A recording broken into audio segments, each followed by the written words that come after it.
اعوذ باللہ من الشیطان الرجیم بسم اللہ الرحمن الرحیم انا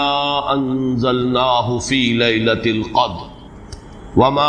ادراک ما لیلۃ القدر لیلۃ القدر خیر من الف شہر تنزل الملائکۃ والروح فیہا باذن ربہم من کل امر سلام ہی حتی مطلع الفجر۔ اب آئیے لیلۃ القدر، انا انزلناہ فی لیلۃ القدر، اس میں قدر سے مراد کیا ہے؟ قدر کی رات۔ بعض حضرات نے تو بڑی آسانی کی ہے کہ ترجمے میں کہہ دیا ہم نے اسے شب قدر میں نازل کیا۔ ظاہر بات ہے کہ ترجمے میں تو آسان ہے، لیل کی جگہ شب کا لفظ لے آئیے اور اس کے ساتھ قدر کے لفظ کو جو کا تو رکھ دیجئے۔ یہی وجہ ہے کہ اردو میں ترجمہ کرنا، اردو میں درس دینا قرآن کا بہت آسان ہے، لیکن کوئی ایسی اجنبی زبان ہو کہ جس کے الفاظ سرے سے مناسبت نہ رکھتے ہو عربی زبان کے الفاظ کے ساتھ، وہاں بہت مشکل ہو جاتا ہے۔ اب اگر آپ انگریزی میں ٹرانسلیٹ کریں گے اس کو تو آپ کو کوئی مفہوم معین کرنا پڑے گا، کوئی ایک لفظ سلیکٹ کرنا پڑے گا۔ آپ قدر کے لفظ کو تو وہاں پر ریٹین نہیں کر سکتے، تو بہت مشکل ہو جائے گا ان زبانوں میں، چونکہ ہماری زبان جو ہے اس میں تو اکثر و بیشتر اصطلاحات جو ہیں وہ تو قرآن مجید کی جوں کی تو منتقل ہو گئی۔ تقویٰ کا لفظ ہے تو جوں کا تو ہے، ایمان کا لفظ ہے تو جوں کا تو ہے۔ اس اعتبار سے اردو میں ترجمہ یا اردو میں درس قرآن دینا بہت آسان ہے، لیکن کسی اور زبان میں کہ جس کا کوئی بھی ربط نہ ہو اردو کے ساتھ، عربی کے ساتھ، فارسی کے ساتھ، بہت مشکل ہے۔ اس قدر سے مراد کیا ہے؟ اس کے ضمن میں تین آراء ہے کہ جو ملتی ہیں، دو بہت مشہور ہیں، تیسری ذرا ایک شاذ رائے ہے، لیکن یہ کہ بہرحال وہ بھی میں چاہتا ہوں کہ آپ کے علم میں آ جائے۔ قدر سے مراد ایک تو یہ ہے کہ یہ تقدیر الامور، یہ رات وہ ہے کہ جس میں ایک سال کے لیے مقادیر اور تقدیروں کا تعین ہو جاتا ہے۔ اگرچہ ایک لفظ میں نے استعمال غلط کر دیا اس جملے میں، تعین تو وہ ہو چکا ہے ازل میں، اللہ تعالیٰ کے علم ازلی میں تو وہ چیزیں پہلے سے موجود ہیں۔ کب کس وقت کس شے کو ظہور پذیر ہونا ہے، کب کس وقت کس جگہ کون سا واقعہ ظاہر ہوگا، لیکن یہ ہے کہ وہ تو اللہ کا علم قدیم ہے، علم کی حد تک وہ علم قدیم ہے، وہ تو ہمیشہ سے شے جو ہے موجود ہے اللہ کے علم قدیم میں۔ لیکن یہ کہ ہر سال کا معلوم ہوتا ہے کہ جیسے ہمارے ہاں ایک مفہوم ہے بجٹ سیشن ہے، سال بہ سال کچھ چیزیں معین کی جاتی ہیں، اس اعتبار سے ہر سال یہ ایک شب آتی ہے کہ جس میں اس سال سے متعلق امور فرشتوں کے حوالے کریں گے۔ اس اصل جو ہے ام الکتاب سے یوں سمجھ لیجئے، ام الکتاب اب یہاں میں لفظ استعمال کر رہا ہوں، اللہ تعالیٰ کا علم قدیم، اللہ تعالیٰ کے علم قدیم میں جو چیزیں معین ہیں، جو آنے والے سال کے لیے جو حالات، حوادث، واقعات جو بھی ظہور پذیر ہونے ہیں، ان کے بارے میں اللہ کے جن فیصلوں کی تنفیذ ہونی ہے وہ حوالے کر دی جاتی ہیں فرشتوں کے کہ وہ ان کو تنفیذ کریں۔ یہ گویا کہ تقدیر کی رات ہے لیلۃ القدر، یعنی وہ رات جس میں تقدیر الامور، تمام معاملات جو ہیں ان کا معاملہ طے کر دیا جاتا ہے، اور اس کی تائید ہوتی ہے وہ سورہ دخان کی آیت سے فیہا یفرق کل امر حکیم، اور اس آیت میں جو لفظ آیا وہ بہت پیارا آیا، یفرق، اس رات میں ہر بات جو پختہ ہے وہ جدا کر دی جاتی، فرق کے معنی جدا کرنا، فرق علیحدہ کر دینا، فرق کے معنی ہے کسی شے کے ٹکڑے کر دینا، وہ فرق ہوگا۔ فرقوا دینہم، انہوں نے اپنے دین کے ٹکڑے کر دیے، کسی شے کو، کسی جز کو کل سے جدا کرنا، یہ فرق ہوگا۔ تو معلوم ہوا فیہا یفرق کل امر حکیم۔ میں آج سوچ رہا تھا تو انگریزی کا ایک لفظ بہترین ذہن میں آیا، ایشو ہو جانا، ایک شے ایشو کر دیا، اب یہ آرڈرز ایشو ہو گئے، طے ہے علم قدیم میں، اللہ تعالیٰ کا وہ علم قدیم جو ازلی ہے اس میں تو وہ چیزیں ہیں، لیکن اس سال کے لیے وہ آرڈرز ایشو کر دیے گئے، فیہا یفرق کل امر حکیم امرا من عندنا، ہمارے پاس سے ان معاملات کا معاملہ جو ہے فیصلہ ہوتا ہے، کوئی اور طاقت نہیں ہے فیصلہ کرنے والی، وہ فیصلے ہمارے ہی ہیں، ہمارے ہی پاس سے وہ فیصلے جو ہیں صادر ہوتے ہیں۔ لیکن یہ کہ اس شب میں لیلہ مبارکہ اسے کہا گیا، انا انزلناہ فی لیلۃ مبارکۃ انا کنا منذرین فیہا یفرق کل امر حکیم امرا من عندنا انا کنا مرسلین، وہ ہمارے پاس سے وہ فیصلے جو ہیں وہ صادر ہو کر اور حوالے کر دیے جاتے ہیں، گویا کہ آپ جیسے کہتے ہیں آرڈر ایشو ہو گئے، آپ کے تبادلے کے یا آپ کی ترقی کا جو حکم ہے ایشو ہو گیا۔ تو یہ گویا کہ یہ ایک سال کا معاملہ، اور اس کے ساتھ ہی نوٹ کر لیجئے قرآن حکیم میں معلوم ہوتا ہے کہ اللہ تعالیٰ کے ہاں سے یہ فیصلے جو ہیں قضاء و قدر کے، اور جو بھی اللہ کے احکام ہیں ان کی تنفیذ، تدبیر امر، اس کے لیے بھی کئی لیولز معین ہیں۔ چنانچہ سورہ سجدہ میں جو فرمایا گیا ہے وہ تو یہ ہے کہ 1000 سال کا معاملہ طے ہو جاتا ہے۔ یدبر الامر من السماء الى الارض ثم يعرج الیہ فی یوم کان مقدارہ 1000 سنۃ مما تعدون۔ تمہاری تعداد اور تمہاری گنتی اور تمہارے حساب اور تمہاری تقویم سے جو 1000 سال بنتے ہیں، اللہ تعالیٰ کی تدبیر امر اس کے حساب سے ہوتی ہے، اور پھر اس کی تکمیل کے بعد پھر ملائکہ جو ہے اس کی جو رپورٹ ہے وہ لے کر اللہ تعالیٰ کے حضور میں حاضر ہوتے ہیں۔ یہ کہا جا سکتا ہے کہ جیسے ہم یہ سمجھتے ہیں کہ 7 آسمان ہیں، ان 7 آسمانوں کے ساتھ اللہ تعالیٰ کا یہ جو تدبیر امر کا معاملہ ہے کہ جو سمائے دنیا ہے اس پر وہ سالانہ ایشو ہو رہے ہو احکام قضاء و قدر کے، اور وہی ہے کہ جو پھر اس سال کے دوران ان کی تنفیذ ہو جاتی ہے، اور اگر اس سے آگے 100 برس کی کوئی پلاننگ ہے تو وہ دوسرے کہیں آسمان پر، اور اس سے اوپر اگر کوئی 1000 برس کی پلاننگ ہے تو وہ اس سے کہیں اوپر کے آسمان پر، اور اگر اس سے اوپر 10,000 برس کی کوئی پلاننگ ہے تو اس سے اوپر کے آسمان پر ہو۔ یہ سارے معاملات عین ممکن ہیں۔ یہ عالم امر کی وہ باتیں ہیں جن کو صحیح طور پر سمجھنا ہم صرف اشارات کے حوالے سے کوئی دھندلا سے تصور قائم کر سکتے ہیں کہ قرآن ایک طرف یہ بھی کہہ رہا ہے یدبر الامر من السماء الى الارض ثم يعرج الیہ فی یوم کان مقدارہ 1000 سنۃ مما تعدون۔ سورہ معارج میں یہ بھی ہے تعرج الملائکۃ والروح الیہ فیہا، اس میں فی یوم کان مقدارہ 50,000 سنہ، 50,000 برس کا بھی ایک دن ہے اللہ کا۔ تو ہو سکتا ہے کہ ان تمام مختلف درجہ بدرجہ جو تدبیر امر کے فیصلے اللہ کی طرف سے حکمت الہی اور علم الہی سے جن چیزوں کا کہ ایشو ہو رہا ہو، جس کے کہ احکام صادر ہو رہے ہو، وہ بھی درجہ بدرجہ ہو، اور یہ جو ہے سمائے دنیا پر یہ ایک سالانہ جو ہے نظم اس کا قائم ہو، اور اس کے حوالے سے فرشتوں کو جو اس دنیا کے فرشتے ہیں جو یہاں پر تنفیذ امر کی جو خدمت ہے اس پر مامور ہیں، ان کے حوالے کر دیے جاتے ہیں۔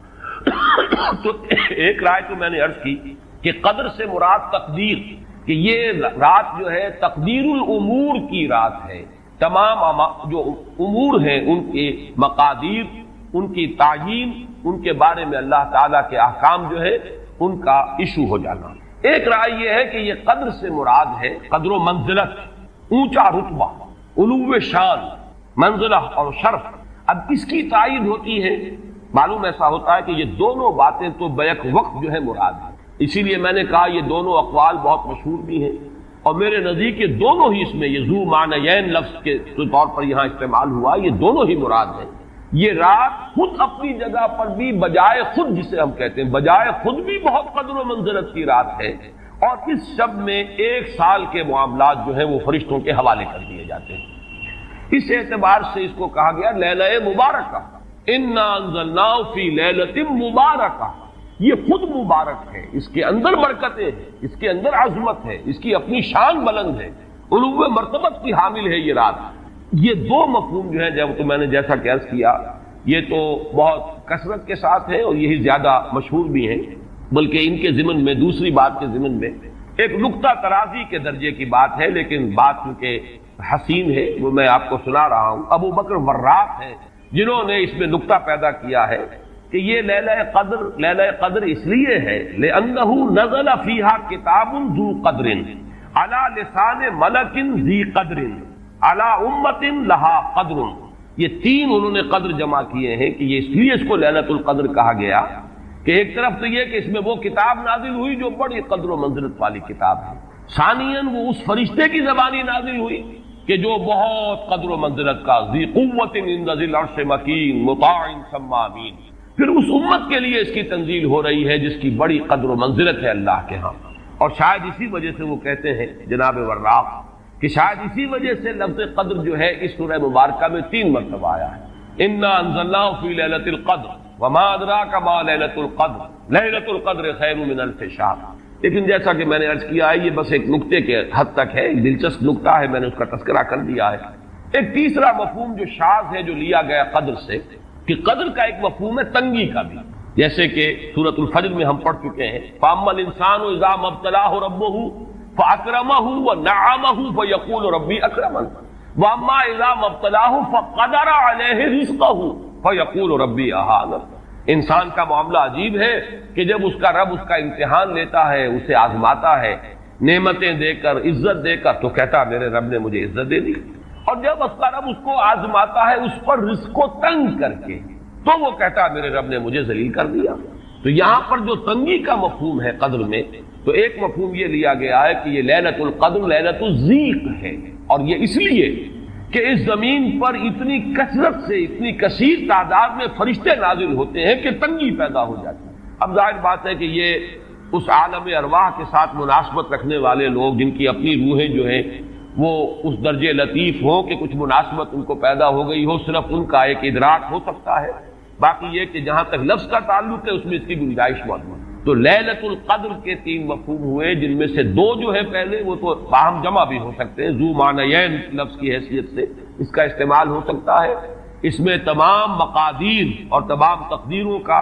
گویا کہ اللہ تعالیٰ کی طرف سے صدور ہو جاتا ہے، ایشو ہو جاتے ہیں تمام احکام آئندہ سال کے۔ دوسرے یہ کہ یہ خود اپنی جگہ پر بڑی مبارک اور بڑی قدر و منزلت والی رات ہے۔ تیسری بات وہ ہے جو میں نے عرض کیا، ایک شاذ کی رائے ہے کہ اس میں فرشتوں کا نزول اس کثرت سے ہوتا ہے کہ زمین کے اندر اس کی وجہ سے جگہ کی تنگی ہو جاتی ہے، واللہ اعلم۔ اب اس کے بعد فرمایا وما ادراک ما لیلۃ القدر، یہ ما ادراک اور ما یدریک، اس کے بارے میں بعض حضرات کی ایک رائے ہے جو شاید اس سے پہلے اتنی وضاحت سے میں نے کبھی بیان نہ کی ہو، آج اس کو نوٹ کر لیجئے۔ عموماً تو مفسرین دونوں کا مفہوم ایک ہی لیتے ہیں، یعنی آپ کو کیا معلوم، آپ کو کس نے بتایا، گویا کہ نفی ہے کہ آپ کا اندازہ نہیں ہو سکتا کہ وہ کیا شے ہے، وہ لیلۃ القدر کی عظمت کیا ہے۔ لیکن بعض حضرات نے یہ فرق کیا ہے کہ جب یہ فعل ماضی میں آتا ہے وما ادراکا، اس میں مراد یہ کہ آپ کو خوب معلوم ہے، کیا ہی معلوم ہے آپ کو کہ اس کی قدر و قیمت کیا ہے، یعنی اس میں گویا کہ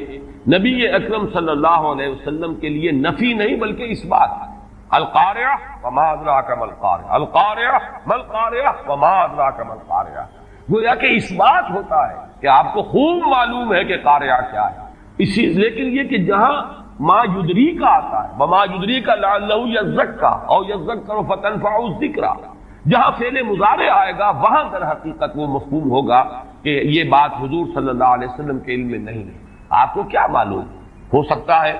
کہ وہ نصیحت اخذ کرتا، اس کو تزکیہ حاصل کر لیتا،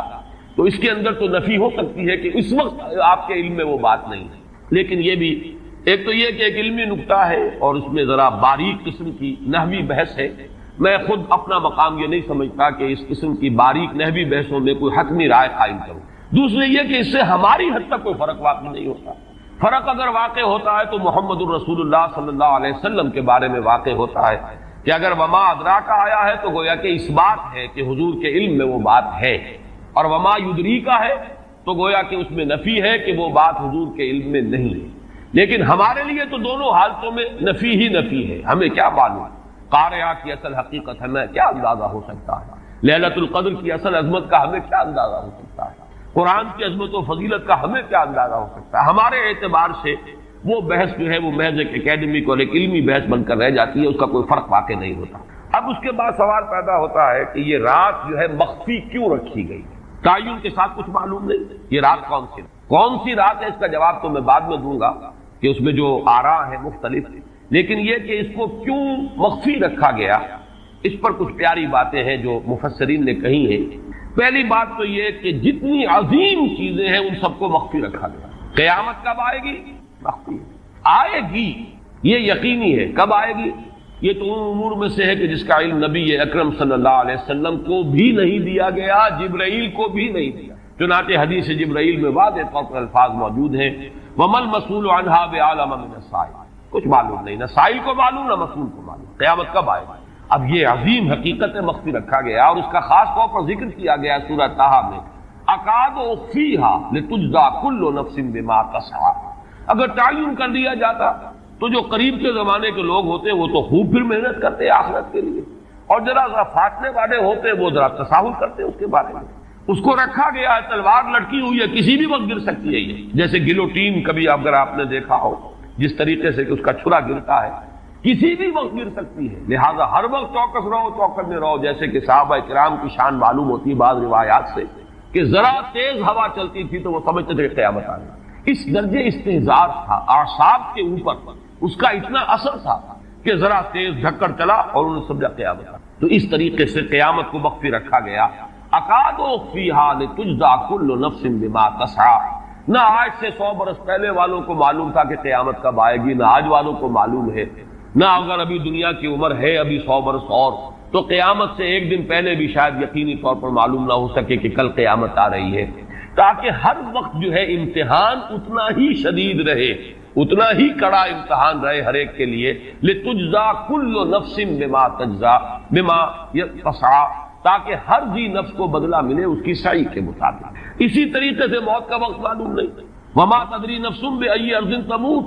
کہاں موت آئے گی کچھ معلوم نہیں، کہاں موت آئے گی، کب موت آئے گی کچھ معلوم نہیں. اسی طرح نوٹ کیجئے صلاۃ وسطیٰ، حافظوا علی الصلوات والصلاۃ الوسطیٰ معین نہیں. اس کے لیے آراء اگرچہ ہے، اکثر آراء جمع ہو گئی ہیں صلاۃ العصر کے بارے میں، لیکن تعین سے حتمی طور پر نہیں کہہ سکتے. یہ رائے بھی ہے کہ کوئی بھی معین نہیں، تمام نمازیں جو ہیں وہ صلاۃ وسطیٰ کے حکم میں. بہترین نماز کوشش کرو کہ پوری محافظت کرو، صرف نماز کی نہیں، بہترین نماز. ہر نماز تمہاری بہترین نماز ہونی چاہیے. ہر روز روز عید ہو، ہر شب برات. اگر اللہ تعالیٰ کے ساتھ کوئی قلبی ربط ہے تو ہر دن جو گزر رہا ہے وہ روز عید ہے، اور ہر شب جو گزر رہی ہے وہ شب برات ہے. لیکن اگر وہ کہ انسان کو غفلت اس کے قلب پر طاری ہے تو وہ عید کا دن بھی اس کے لیے ایک عام دن ہے، اور شب برات بھی اس کے لیے ویسی ہی ایک رات ہے جیسی کہ ہر روز آتی ہے اور چلی جاتی ہے. اس اعتبار سے اس کو بھی خاص جو ہے معین نہیں کیا گیا صلاۃ وسطیٰ کون سی. اسی طرح بعض روایات میں جو آتا ہے اس میں اعظم اللہ کا ایک نام ایسا ہے کہ اس کے واسطے سے اللہ سے جو بات مانگی جائے وہ رد نہیں ہے، لیکن وہ کون سا نہیں بتایا گیا. اقوال ہیں، اندازے ہیں. حی و قیوم پر زیادہ، الحی القیوم پر زیادہ لوگوں کا جو ہے وہ اجماع ہوا ہے، لیکن یہ کہ یقین سے نہیں کہہ سکتے. تو اسی میں اس کو بھی نوٹ کر لیجئے کہ اس کو مخفی رکھا گیا ہے لیلۃ القدر کو. لوگ زیادہ سے زیادہ محنت کریں، زیادہ سے زیادہ مشقت کریں. اس کے لیے جو بھی اس کی قدر و منزلت سے کسی درجے میں آگاہ ہے، وہ اگر معین ہی ہو جاتا کہ ایک شب یہ ہے تو پھر تو سب کے سب اس رات میں محنت کر لیتے، باقی راتیں جو ہیں وہ پھر سونی اور ویران گزرتی. لیکن یہ کہ مطلوب یہ ہے کہ زیادہ سے زیادہ راتیں آباد ہوں، زیادہ سے زیادہ راتوں میں ذکر ہو، عبادت ہو، دعا ہو. اس لیے اس کو مخفی رکھا گیا. یہ حکمت ہے. اس میں بھی ایک عجیب نکتہ ہے جو امام راضی رحمۃ اللہ علیہ نے بیان کیا ہے، اور حوالہ اگرچہ نہیں دیا اس حدیث کا، لیکن ایک روایت کے حوالے سے بات بیان کی ہے کہ اس کے ظاہر نہ کرنے میں بھی اللہ کی ایک شفقت اور رحمت ہے بندوں کے حق میں. اس لیے کہ اس کی قدر جتنی زیادہ ہے اتنی ہی اس کی ناقدری پر سزا ہوگی. اگر معلوم ہو کہ یہ شب ہے اور اس کی ناقدری کو انسان کرے تو گویا کہ پھر وہ اتنا ہی زیادہ مورد عقاب اور مورد سزا بن جائے گا. اس کے لیے ایک بڑا پیارا واقعہ نقل کیا امام راضی نے کہ حضور صلی اللہ علیہ وسلم حضرت علی رضی اللہ تعالی عنہ ایک روز مسجد میں داخل ہوئے. ساتھ ہی آئے ہوئے دیکھا کہ ایک شخص سو رہا ہے، نماز کا وقت ہو چکا تھا. حضور نے حضرت علی سے فرمایا کہ اسے جگا دو، اسے ہوش میں لے آؤ تاکہ یہ وضو کرے، نماز کے لیے تیاری کرے. حضرت علی نے امتثال امر کیا، جا کر جگا دیا. لیکن پھر ایک سوال کیا حضرت علی کہ حضور آپ تو خود نیکی کے کاموں میں بہت سبقت فرمانے والے ہیں، سباق بالخیر یہ لفظ ہے، سبقت کرنے والے بہت کثرت کے ساتھ، تو آپ نے یہ جو ہے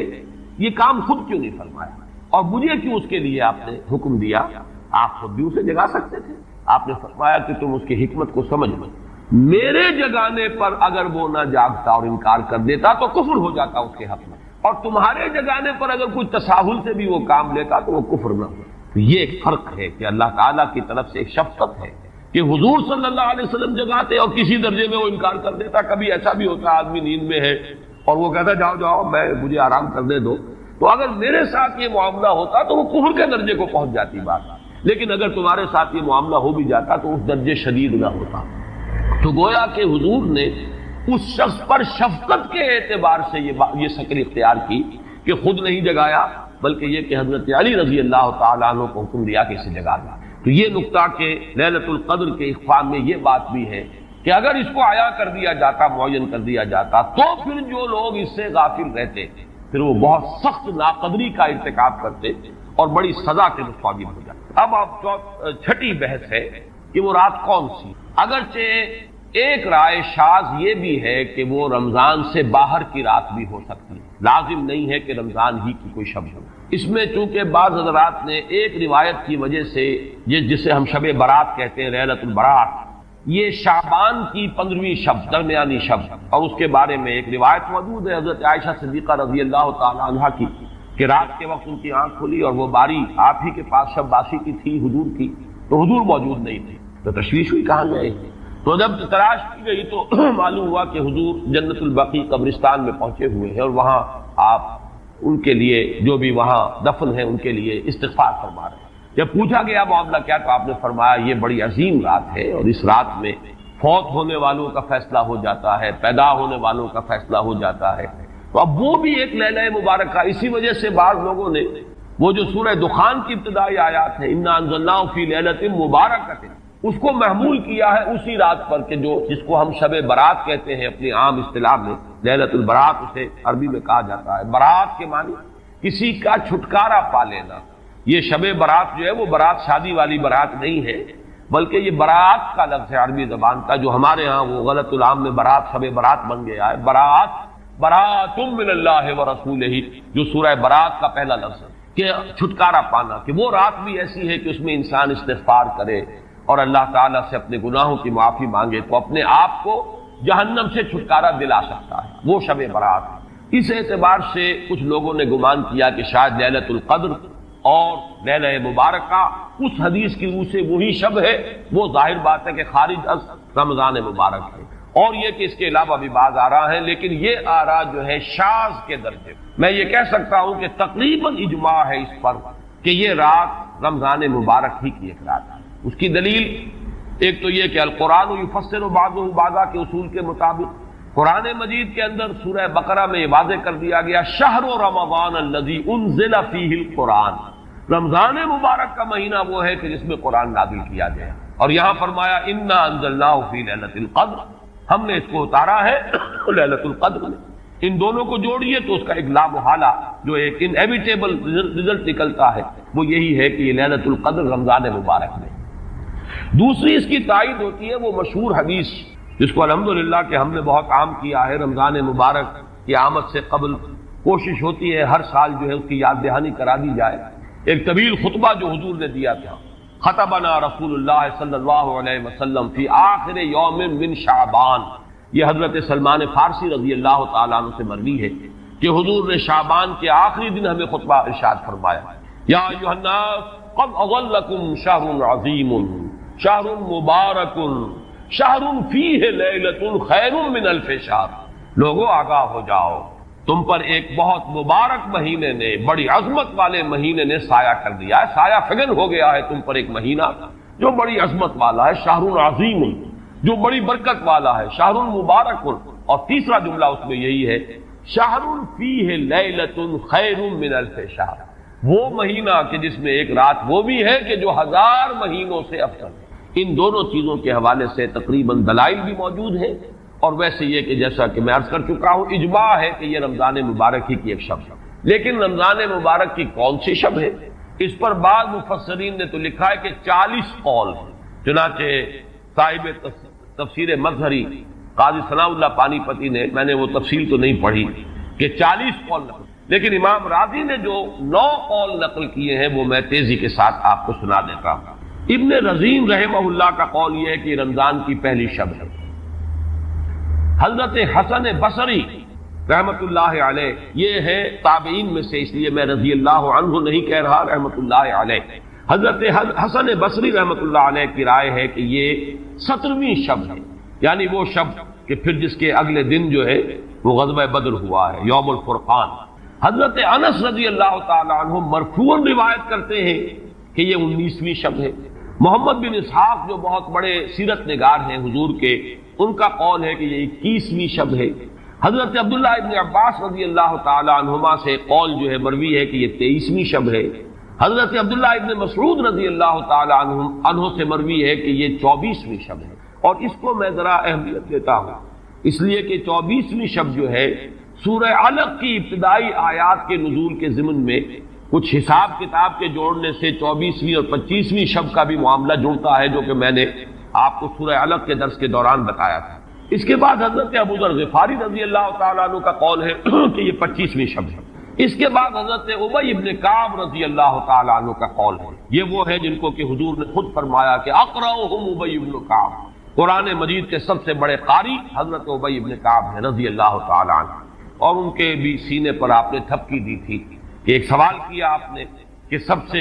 عظیم سورت کون سی ہے، اور جب انہوں نے صحیح جواب دے دیا سورہ فاتحہ، تو پھر یہ کہ اس پر حضور نے تھپکی دی کہ تمہیں اللہ تعالیٰ نے بہت صحیح مناسبت عطا کی ہے علم کے ساتھ۔ ان کی اور صحابہ میں سے بہت سے لوگوں کی رائے، یہاں تک کہ یہ کہا جا سکتا ہے کہ بقیہ اقوال جو ہے وہ شاذ کے درجے میں ہے، اور یہ گویا کہ اگر اجماع نہ کہا جائے تو بہت حد تک اتفاق کے درجے میں ہے کہ یہ 27ویں شب ہے، اور اس 27ویں شب کے ضمن میں حضرت عبداللہ ابن عباس سے ایک روایت میں پہلے آپ کو بتا چکا ہوں کہ 23ویں شب، لیکن 27ویں شب کے ضمن میں جو مختلف روایات حضرت عبداللہ ابن عباس رضی اللہ تعالی عنہما سے مروی ہیں، ان میں بھی کچھ لطیف نکات ہیں، وہ میں بعد میں بیان کروں گا۔ اس کے بعد ایک شاذ قول اور بھی ہے کہ یہ 29ویں شب ہے، تو یہ گویا کہ 9 ہے اقوال، جن میں سے بعض جلیل القدر صحابہ کے ہیں، عبداللہ ابن مسعود، ابو ذر غفاری، ابن عباس، ابی ابن کعب، لیکن یہ ہے کہ سب سے زیادہ جو اتفاق اگر اجماع نہ کہا جائے تو 27ویں شب پر ہے۔ اس 27ویں شب کے بارے میں حضرت عبداللہ ابن عباس نے 3 نکتے بیان کیے۔ ایک نکتہ تو یہ ہے کہ یہ پوری سورہ مبارکہ جو ہے سورۃ القدر، اس میں 30 الفاظ ہیں، اور ان 30 الفاظ میں سے 27واں لفظ ہے ہی حتی مطلع الفجر، یہ 27واں ہے۔ اس کے اعتبار سے گویا کہ انہوں نے ایک ربط قائم کیا ہے کہ یہ 27ویں شب ہے۔ ایک بات انہوں نے یہ کہی ہے کہ اللہ تعالیٰ کو وطر محبوب ہے، اللہ وطر و یحب الوطر، اللہ خود بھی اکیلا ہے اور وطر کو پسند کرتا ہے۔ پھر یہ کہ وطر جو ہے اب رمضان مبارک کے اندر اگر وہ وطر شمار کیے جائیں گے تو 14-15 وطر بن جائیں گے، لیکن اس میں چونکہ آخری عشرے کے بارے میں بہت سی روایات جو ہیں ان کا تقریباً اجماع ہو جاتا ہے کہ آخری عشرے میں، تو آخری عشرے میں بھی 5 وطر آئیں گے، 21ویں، 23ویں، 25ویں، 27ویں، 29ویں، لیکن حضرت عبداللہ ابن عباس کہتے ہیں کہ 7 کا ہندسہ اللہ تعالیٰ کو بہت پسند ہے،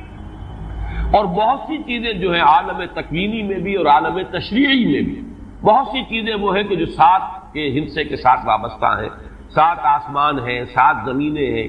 ہفتے کے 7 دن ہیں، طواف کے 7 شوط ہیں، سعی بین صفا والمروہ وہ بھی 7 مرتبہ ہے، ادھر سے ادھر، ادھر سے ادھر 7، اسی طریقے سے سجدے کے اعضاء بھی 7 ہیں۔ تو اس سے انہوں نے پہلے وطر اور وطر کے بعد 7 کا حصہ، رمضان کے آخری عشرے کی وطر راتیں اور ان میں 7ویں رات یعنی 27ویں شب، وہ اپنے اس حساب کتاب سے بھی، اور جب انہوں نے یہ بات بیان کی تو حضرت عمر رضی اللہ تعالی عنہ نے ان کی تحسین کی تھی۔ آخری بات اور بھی کہی گئی ہے کہ لیلۃ القدر جو ہے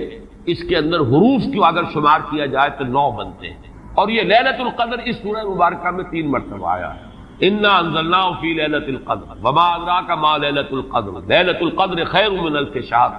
اس اعتبار سے بھی 3 کو ضرب دی جائے 9 سے تو وہ بھی 27 کا عدد۔ بہرحال یہ میں نے جیسا کہ عرض کیا تھا کہ ان کا کوئی تعلق نہ صرف سے ہے، نہ نحو سے ہے، نہ روایات سے، لیکن بہرحال حضرت عبداللہ ابن عباس کا ایک ذوق ہے، اس کو آپ ذوقی باتیں بھی کہہ سکتے ہیں، لیکن یہ کہ حضرت عبداللہ ابن عباس کی ذوقی بات ہے، لہذا اس کا کم سے کم تذکرہ ہو جانا چاہیے۔ ایک بحث یہ ہے کہ اہیا باقیۃ ام لا،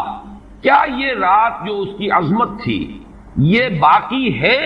یا صرف وہی رات جو تھی جس میں کہ قرآن مجید نازل کیا گیا وہی عظمت کی حامل تھی؟ انا انزلناہ فی لیلۃ القدر، یا یہ کہ اب بھی ہر سال یہ رات آ رہی ہے تو اسی عظمت کی حامل ہے، اسی قدر و منزلت کی، اسی برکت کی حامل ہے؟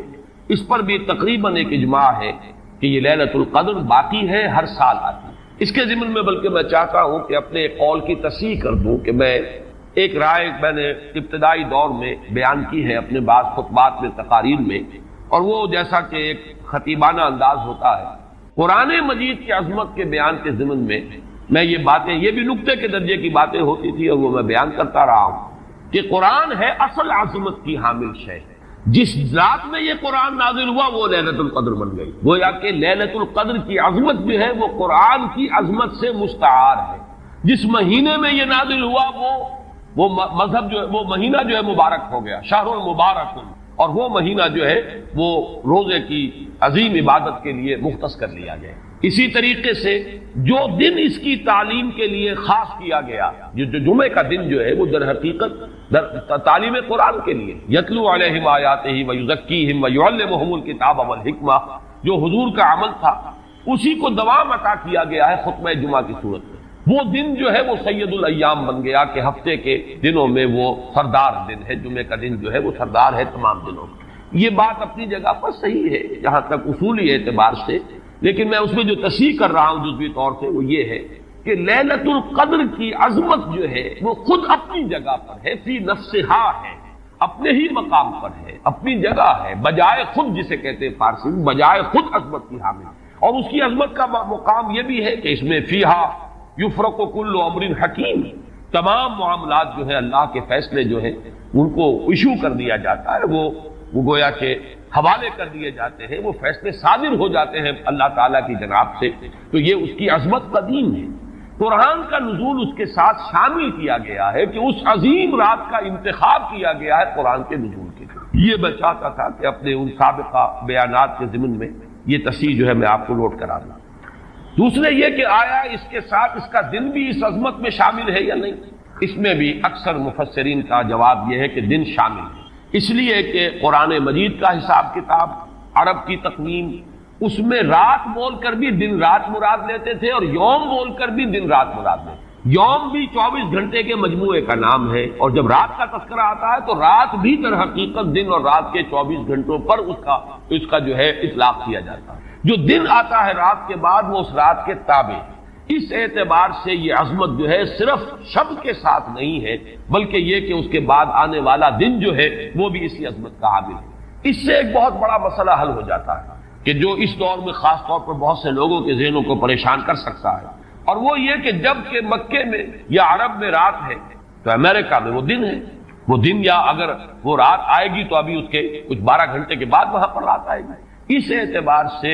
دن جو ہے وہ بھی جب شامل ہو گیا اس کے ساتھ تو معلوم ہوا کہ کرۂ ارضی کا کوئی حصہ بھی، کوئی نقطہ بھی اس برکت اور اس قدر و منزلت سے محروم نہیں رہے گا، اس لیے کہ دن کے رات کے ساتھ وہ دن جو ہے طبعاً شامل۔ اب آئیے کہ یہ خیر من الف شہر، اس سے کیا مراد ہے؟ دو باتیں تو اس میں بالکل واضح ہیں۔ ایک تو اس اعتبار سے کہ اس میں جو عبادت کی جائے، استغفار کیا جائے، ذکر کیا جائے، اس کی قدر و منزلت، اس کے لیے ایک تعبیر ہے، جو انداز اسلوب بیان اختیار کیا گیا وہ یہ ہے، اس سے مراد وہ 1000 مہینے جو ہے گنتی کے 1000 مہینے نہیں ہیں۔ اس کو جن لوگوں نے حساب کر کے 83 برس اور کچھ مہینے نکالے ہوئے تو وہ در حقیقت یہ حساب کتاب نہیں ہوتا۔ عربی زبان میں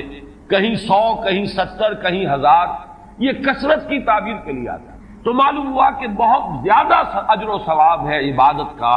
دعا کی قبولیت کا بہت قوی امکان ہے اس شب مبارک میں، اور یہ کہ تقرب الی اللہ کے لیے انسان کوئی کوشاں ہو تو اس کی پیش رفت جو ہے اس شب میں جو ہے وہ بقیہ دنوں اور بقیہ راتوں کی نسبت سے بہت زیادہ ہے۔ اس میں جو ایک اشکال پیدا ہوتا ہے ذہن میں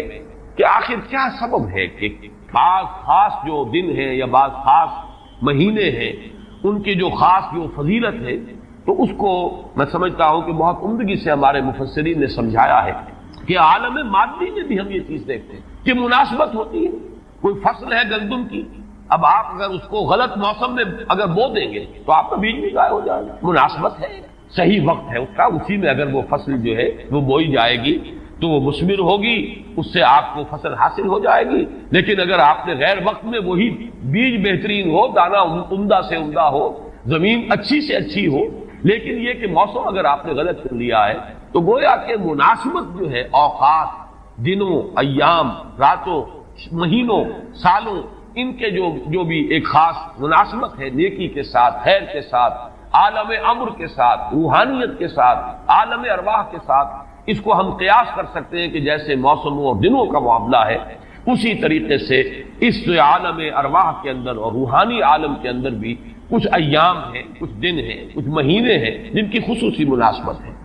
چنانچہ رمضان مبارک کا مہینہ ہے، اسی طریقے سے یہ لیلۃ القدر ہے، اس کے اندر جو ہے قدر و منزلت اللہ نے جو رکھی ہے وہ اس کی ایک خصوصیت ہے جس کو ہم، ظاہر بات ہے کہ عالم امر کی اشیاء جو ہے کما حقہ، تو ان کا ادراک اور شعور ہم اس وقت اس زندگی میں، اس دنیا میں حاصل نہیں کر سکتے، لیکن اس کی طرف اس تمثیل کے ذریعے سے کچھ نہ کچھ جو ہے رہنمائی ہو جاتی ہے۔ جیسے کہ قرآن مجید کی عظمت کما حقہ، جیسے کہ وہ عظمت ہے، کما ہیا، کسی انسان کے لیے ممکن نہیں کہ اس کا ادراک اور شعور کر سکے، لیکن مثال دی گئی لو انزلنا هذا القرآن على جبل لرأيته خاشعا متصدعا من خشية الله وتلك الامثال نضربها للناس لعلهم يتفكرون. یہ مثالیں ہم بیان کر دیتے ہیں لوگوں کے لیے کہ جو معاملات، جو امور، جو لطیف حقائق ان کے ادراک و شعور سے ماوراء ہیں، بلند تر ہیں،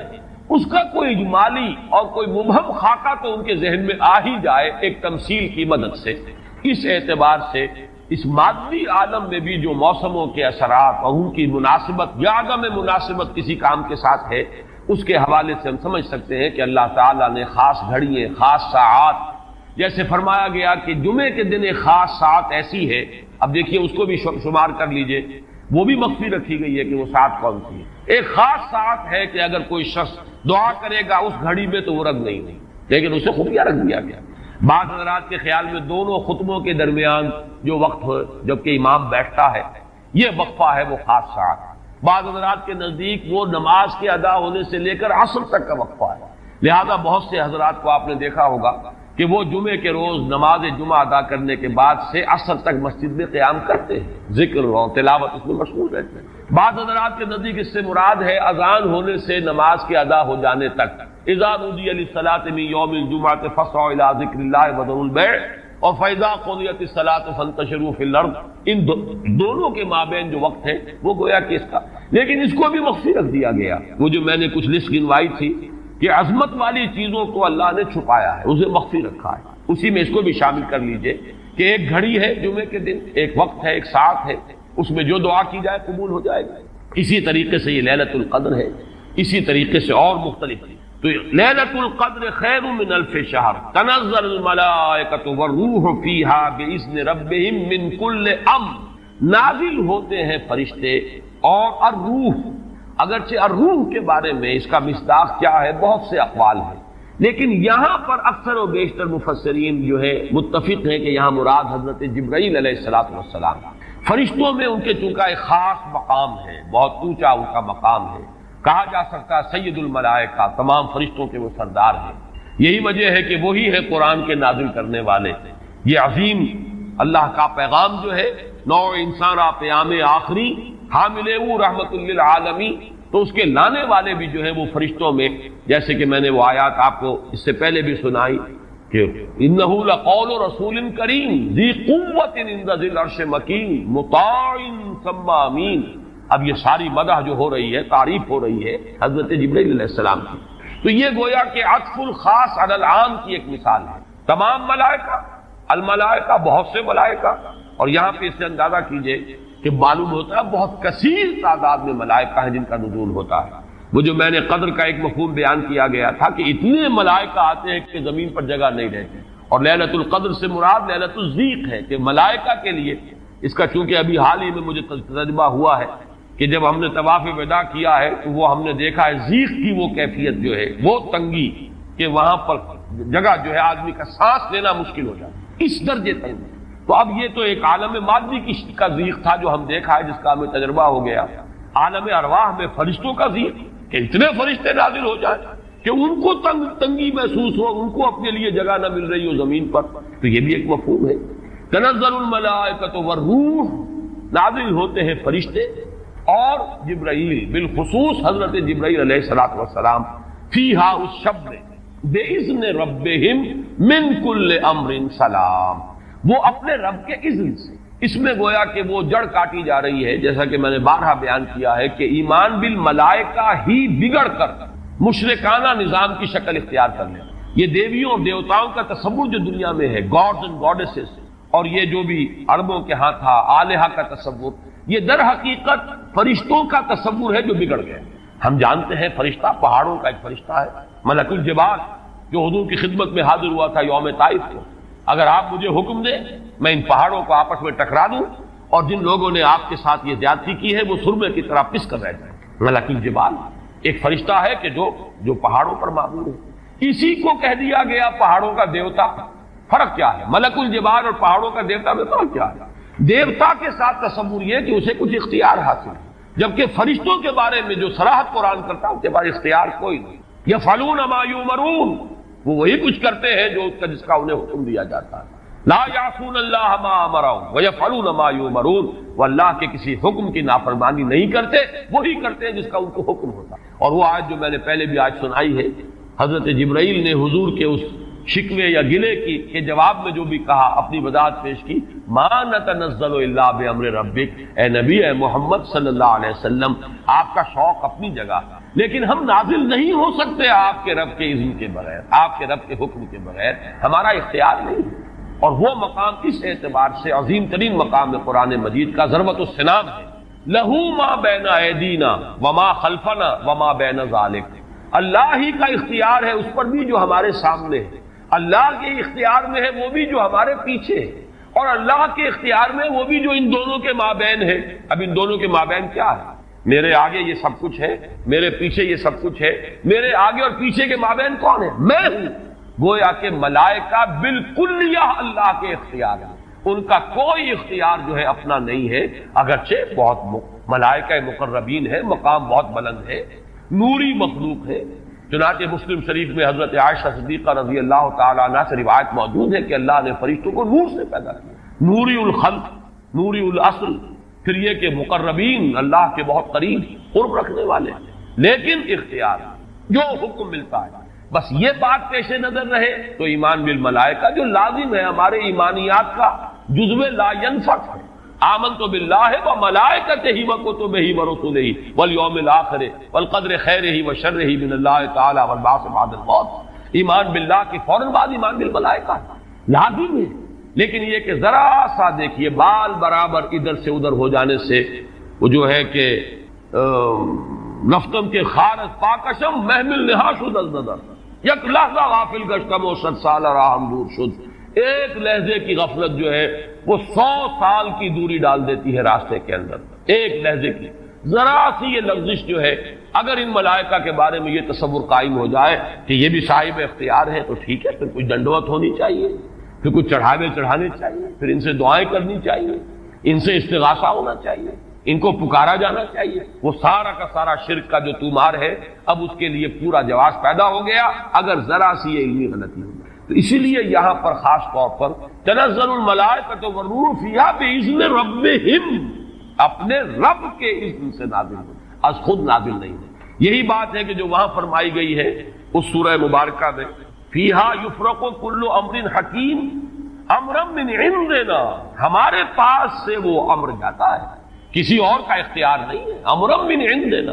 اس کا فیصلہ ہم کرتے ہیں، یدبر الامر ہم ہیں، تدبیر امر ہم کرتے ہیں، فیصلہ کرنے والے ہم ہیں، حکم دینے والے ہم ہیں، تقدیر کا تعین کرنے والے ہم ہیں، اس کے لیے حکم ایشو کرنے والے ہم ہیں۔ تو فرمایا امرا من عندنا انا کنا مرسلین، اور ہم ہی ہیں کہ جو بھیجنے والے ہیں، اپنے فرشتوں کو بھیجتے ہیں تنفیذ امر کے لیے، اپنے رسولوں کو بھیجتے ہیں لوگوں کو خبردار کرنے کے لیے، جو کہ اگلی صورت کا مقصد ہے، جو مرکزی مضمون ہے کہ مقصد رسالت ہے کیا۔ تو فرمایا تنزل الملائکۃ والروح فیہا باذن ربہم من کل امر۔ اب دیکھیے کل امر کس طرح یہ الفاظ جو ہے ایک دوسرے کے ساتھ ان دونوں مقامات کے جو ٹیلی کر رہے ہیں۔ انا انزلناہ فی لیلۃ القدر، انا انزلناہ فی لیلۃ مبارک، قدر اور مبارک یہ دونوں ایک دوسرے کے مقابل میں آ گئے۔ یہاں فرمایا من کل امر، تنزل الملائکۃ والروح فیہا باذن ربہم من کل امر، وہاں فرمایا فیہا یفرق کل امر حکیم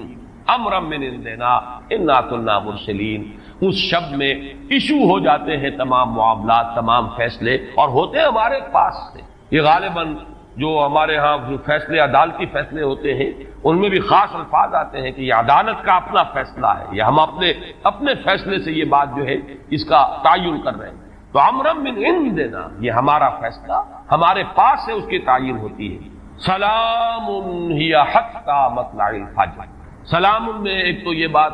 کہ نحوی اعتبار سے کہ اس کا مبتدا محذوف ہے، وہ سلامتی ہی سلامتی ہے، اور سلام کے دو معنی کیے گئے ہیں، ایک تو جو سلام کا یا سلامتی کا ذریعہ بنا، یہ رات سلامتی کی رات ہے، اس رات میں سلامتی حاصل کی جا سکتی ہے، اس رات میں اللہ کی مغفرت حاصل کی جا سکتی ہے، اللہ کے عفو و درگزر کے عام ہونے کی رات ہے۔ ایک یہ کہ اس رات میں مولانا اصلاحی صاحب نے ایک بڑا پیارا لفظ استعمال کیا ہے کہ جو شیاطین جن ہیں ان پر کرفیو لگا دیا جاتا ہے، جیسے رمضان مبارک کے بارے میں آیا ہے کہ ان جو شیاطین ہیں ان کو قید کر دیا جاتا ہے، یعنی یہ کہ برائی کے جو محرکات و دوائی ہیں ان میں کمی آ جاتی ہے، خیر کے دوائی اور داعیات و محرکات وہ اس کے اندر نکھرتے ہیں، ابھرتے ہیں، اور یہ ہر شخص کو اندازہ ہے رمضان مبارک کا ایک خاص ماحول ہوتا ہے۔ اس میں واقعہ یہ ہے کہ اگرچہ بدطینت لوگ اس میں بھی بد کرداری کا معاملہ کرتے ہیں، لیکن یہ کہ طبیعت جو عام ماحول اس ماہ مبارک کا ہوتا ہے اس میں خیر کا کرنا نسبتاً بہت آسان دوسرے دنوں کے مقابلے میں، اور برائی کی طرف میلان جو ہے وہ زیادہ ہی شدید ہوگا تو شاید اس کا جو ہے اظہار ہو جائے، ورنہ عام طور پر برائی کے میلانات جو ہے ان میں کمی پیدا ہو جاتی ہے۔ تو سلام ایک تو اس معنی میں کہ سلامتی حاصل کرنے والی رات، دوسرے یہ کہ اس رات میں سلامتی ہوتی ہے کہ جنات جو ہیں شیاطین جن ان کے اوپر پابندیاں ہیں، قدغنے ہیں، اور ایک یہ لفظ لایا گیا ہے سالم کے معنی، سالم پوری رات، یہ پوری رات کا معاملہ ہے، اس کی کوئی خاص ساعت نہیں ہے۔ اس میں گویا کہ خاص دلجوئی کی جا رہی ہے کہ اگر کوئی شخص پوری رات میں نہیں بھی جاگ سکا، لیکن اگر طبیعت میں انشراح ہو جائے کسی اس کی ایک ساعت میں، کسی ایک حصے میں، تو وہ یہ سمجھے کہ وہ محروم نہیں رہا، اسے اس رات کی سعادتوں اور برکات میں سے حصہ مل جائے۔ ہی حتی مطلع الفجر، اور یہ رات جو ہے یہ فجر کے طلوع ہونے تک یہ برکات کا نزول، فرشتوں کا نزول، خیر و سعادت، سلامتی کا حصول، یہ تمام چیزیں جو ہیں اس رات کے آخری جو سرحد ہے مطلع الفجر، طلوع فجر تک یہ تمام کیفیات برقرار رہتی ہیں۔ اللہ تعالی ہم سب کو یہ لیلہ قدر اور لیلہ مبارکہ جو ہے اس کی برکات سے اور اس کی قدر و منزلت سے اور اس کے خیرات و حسنات سے متمتع ہونے کی توفیق عطا فرمائے۔ بارک اللہ لی و لکم فی القرآن العظیم ونفعنی و ایاکم بالآیات والذکر